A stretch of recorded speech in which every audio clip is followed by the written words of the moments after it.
Buod ng Kabanata 9 ang mahiwagang katotohanan, saknong 226 hanggang 256.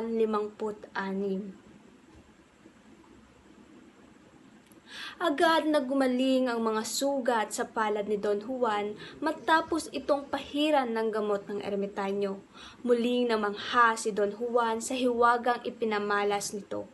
Nagbili ng ermitanyo sa 3 prinsipe na naway makarating sila ng payapa alang-alang sa kanilang amang hari.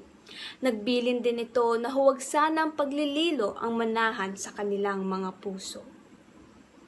Sa kanilang pag-uwi ay nauunang naglalakad si Don Juan dala-dala ang hawla, habang nasa likod naman nito ang 2 pa niyang kapatid.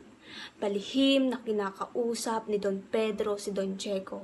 Dahil sa sobrang inggit nito kay Don Juan, binalak ni Don Pedro na patayin ang kanyang bunsong kapatid, ngunit ito ay tinutulan ni Don Diego. Sa halip na patayin ay napagkasunduan ng 2 na bugbugin lang si Don Juan. Sa kagubatan na ito, aabutan ng kamatayan at madadala pa nila ang ibong Adarna sa kaharian ng Berbanya. Hindi nanlaban si Don Juan kahit pa siya ay pinagtutulungan bugbugin ng 2 niyang kapatid.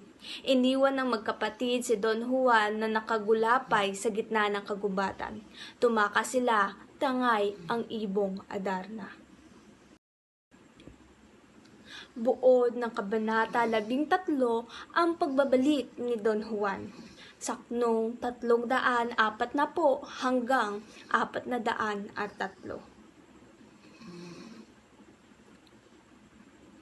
Sa wakas ay nakabalik na muli si Don Juan sa kaharian ng Berbanya.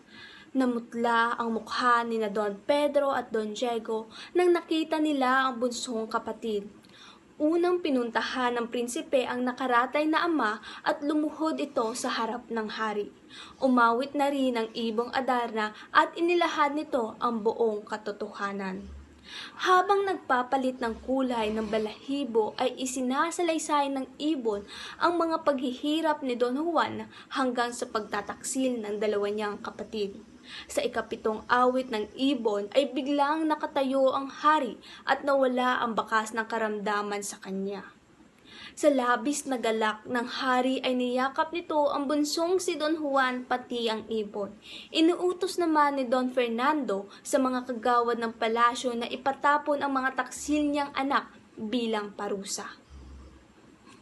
Nahabag naman si Don Juan sa kanyang mga kapatid, kaya lumuhod ito sa hari at inihingi ng tawad ang mga kapatid. Lumambot ang puso ng hari dahil sa ginawa ni Don Juan, kung kaya't nagbago ang isip nito.